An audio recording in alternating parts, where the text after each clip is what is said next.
was a good script and good director. I don't know, it's very hard to give solid answers.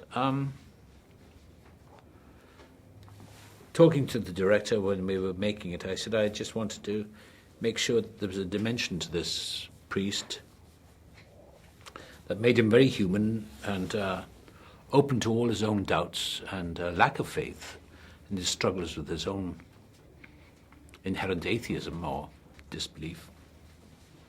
Goes through the dark night of the soul, which he describes, about his loneliness and his living in hell when he loses faith totally in God. But it comes back and he's cast back into the light again from the darkness, ex umbris ad lucem. And those are the parts that I really enjoyed, is expressing the man's unease with himself, with his own doubts. And then he's challenged by the young priest who doubts totally, rejects his ideas of a diabolical presence. And I said, well, okay, I respect that, but be careful. And I like that, Mum, just be careful. This is my favorite line in the movies, is that, by not believing in him won't protect you from him. And I noticed, I saw the little audience the other day, and people, it's a little scary. But I think people like to be, they don't like to be scared, but you said you would find it scary and it makes you uneasy. I think we all like to, every human being likes to flirt with that idea of their own inner chaos and catastrophe, because the final catastrophe of his life is, it's not a catastrophe, but it's our mortality, our finite existence.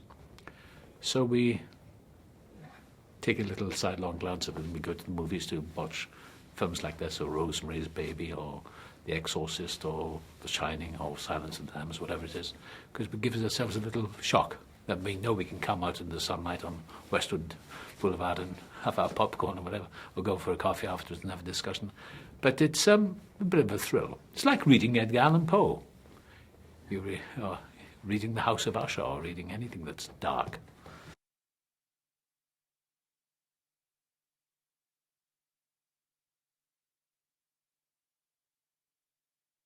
I just know how to do it. I don't know why I do it. I don't know how to do it. It's just a look. I know it's scary. I'm playing this part when the young man comes into the room. Is you don't have to do much. There are lines when he comes in the room, Mrs. Father Lucas, so he's not here at the moment. He's out. We're dealing with a nut. So it's very easy to say, no, he's out at the moment. Totally, he's not here. Close the door, please. We don't want to be disturbed, do we? Boom, the door closes on its own. That's enough to scare the hell out of people. So I don't have to act, I say, sit down, please. Hello, Clarice. All that stuff.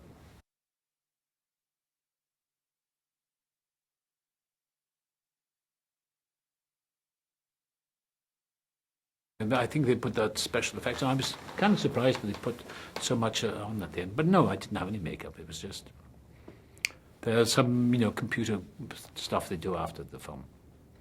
I did all the voices myself, though. All that was my stuff.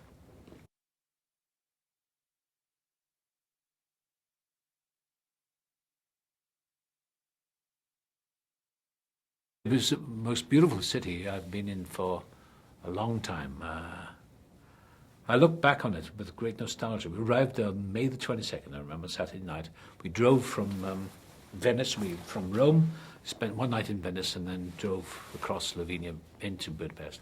About 8 o'clock at night, and it was raining, and it was beautiful. And next, that was a Saturday. On the Sunday morning, I woke up and I walked over the bridge to Buda. Beautiful city. And just outside the hotel, I was staying at the Four Seasons. There's a street that goes up to St. Michael's, I think it's St. Stephen's Cathedral. What's it, St. Michael's? St. Stephen's, I think. This beautiful cathedral, which was not that old. It was probably 19th century. And I went into the churches where Elizabeth of Austria was crowned. Fascinating country, and fortunately, it's been preserved. The Hungarians, resilient, tough people, they suffered under Nazism, and they survived that in the tough communist regime where they didn't have any, people were very closed down, they were censored, and there was no sense of freedom there, but they muddled along, and I think once the collapse of the Iron Curtain country after Gorbachev, and taking down the wall of Berlin, I think people could breathe a sigh of relief. But they were still a little nervous. It's very closely seared in their memories that it wasn't the best life to live. But fortunately, nothing was destroyed. The architecture of the places, Buda, and it's interesting. Over Buda, you still see the machine gun holes in the walls with the uprisings and the partisans fighting against the Germans, and really interesting.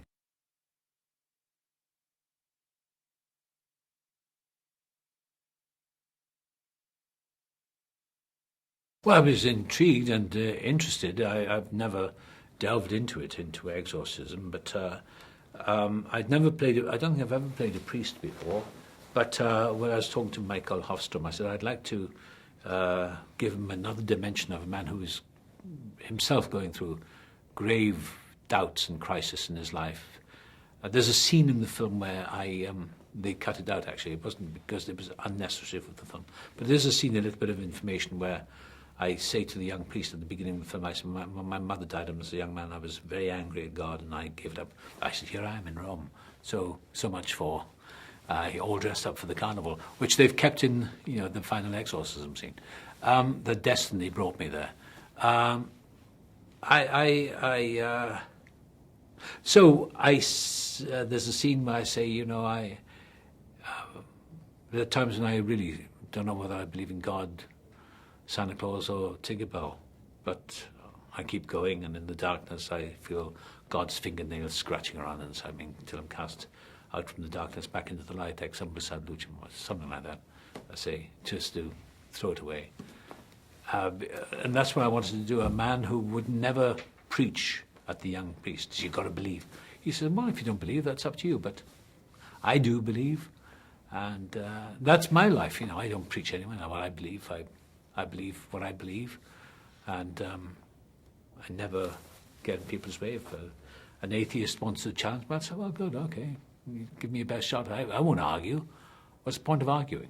All I know is that I'm glad I have an open window in my soul. I don't want to be living in a closed grey room like Jean-Paul Sartre, huis clos, no exit. Great writer that he was. But no, I'd rather live in doubt. I'd rather live with uncertainty, which we have no choice. Nothing is certain. Everything is uncertain.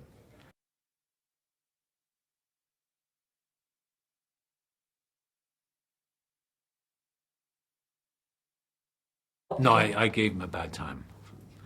No, I'd say to him, is this the way you can play the part? He said, no, it's your career.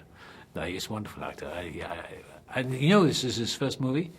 And also, his agent phoned me and said, I want you to do a film test. He said, he lives in a little town outside of Dublin. And he hadn't worked for some time.